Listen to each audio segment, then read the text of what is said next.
Удахгүй болох бусааны эрүүл мэнд аялал жуулчлал 2016 олон улсын форумын үеэр Монгол Солонгосын эрүүл мэндийн салбарын хамтын ажиллагаанд ахиц гарсан томоохон үйл явдал болох гэж байна.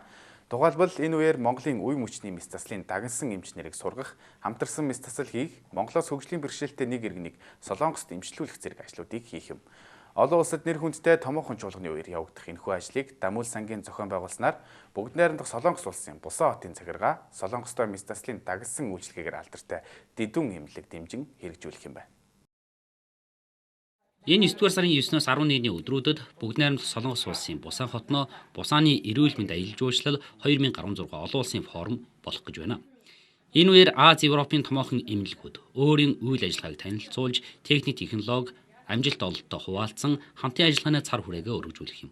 Сайн санааны байгууллага Демулсан энэ үйл ажиллагааны үеэр Монгол Солонгосын эрүүл мэндийн салбарын хамтын ажиллагааг сайжруулах томоохон ажлуудыг зохион байгуулж байгаа бөгөөд эхний ээлжинд Монголын мэс заслын мэрэгчсэн эмч нарыг Солонгосын Бусан хотын Дэдүн эмнэлэгт шин техник технологид суурилсан дадлаг сургалтад хамруулж байгаа юм. Эдгээр эмч нар сургалтын төгсгөлд Дэдүн эмнэлгийн эмч нартай хамтарсан мэс засалд оролцохоор төлөвлөжээ. Хоёр эмчийн маань яг энэ үений чиглэлийн эмчийг бас нарийн сургалтанд хамруулад өөрсдийн эмнэлэгдэд хийгдэх хагалгаанд оролцуулж 14 хоногийн сургалтанд үнгүүгээр хамруулж өгье гэсэн саналыг тавиад манайхаас бас хоёр эмч одоо энэ яг чиглэлээр яваад 30-нд яваад 14 хоног явж энэ хүүхдийн хагалгаанд мөн хамтран оролцож суралцж ирэх байхаар бол одоо ингээд хамтран бодлоод одоо явах гэж байна. Бусааны эрүүл мэнд аялал жуулчлалын форум нь томоохон эмнэлгүүдийн туршлага солилцох хамтын ажиллагаа тогтоох том боломж төдийгүй нийгмийн хариуцлагыг хэрэгжүүлэх сайн санааны олон ажлыг эрчимжүүлж байна. Энэ хүрээнд Дамул сангийн зохион байгуулснаар Монгол улсын нэг иргэнийг Солонгосын Дэдүн эмнэлэгт мэс засал хийгдэх юм. Сангийн удирдлага Улаанбаатар хотын өрхийн эмнэлгүүдтэй хамтран ажиллаж энэ хагалгаанд Шари буу гэх энэхүүг сонгожээ. Төрөлхийн түнхний мултралтайж хөгжлийн бэрхшээлтэй гэж хойш суулгүй суралцж хөдөлмөрлөж яваа энэхүү мэдээллийн технологийн салбарт суралцдаг. Тэрээр сайн санаат хүмүүсийн ачаар хагалгаанд орхуулж, үеийн найзуудтайгаа спортоор хичээллэн гүйж харих хүсэл мөрөөдлөө биелүүлэх болсондоо баяртай байна. Дэдүн эмнэлгийн хамт олонд бас баярлж байна. Манай хүүхдийг бас ингээд олон л хүүхэд байгаа л да, энэ ч олон зөндөө улсууд байгаа шүү дээ.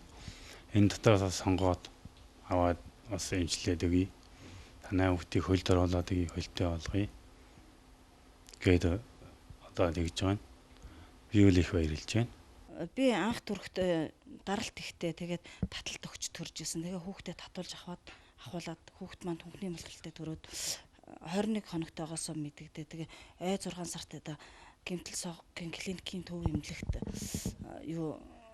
татлаг хийлгээд сар татлаг хийлгээд тэгээ 3 сар гипстэй байжгаад тэгээ 3-аас 4 жил дөрөвчөнд орж явж гисэн. Тэгээд 8 настайдаа дахиад гэмтэл соггийн клиникийн эмнэлэгт түнхний хаалгаанд орсон. Тэгээд 9 настайдаа хадаасаа ахуулаад тэгэл өдөө хүртэл ингэ явж байна. Миний хувьд бол яг бага ухтаас хаалгаанд орж исэн. Тэгээд тэрнэр бол яг нэг тийм амжилттай сайн болоогүй. Тэгээд яг жирийн хөвчөг бол алхаж чаддгүйс тухайд бол одоо ч гэсэн бол нэлээд хязгаарлагддаг л да. Яг Солонгост ч хаалгаанд ороод ирээд эрүүл хөвчөг халахдаг юм надад бол үнэхээр л гоё. Манайх Дамул сан гээд нодлонгийн 9 сараас хойш байгуулагдаад өөрийнхөө хэмжээнд тодорхой жижиг үйл ажиллагаа явуулаад эхэлсэн.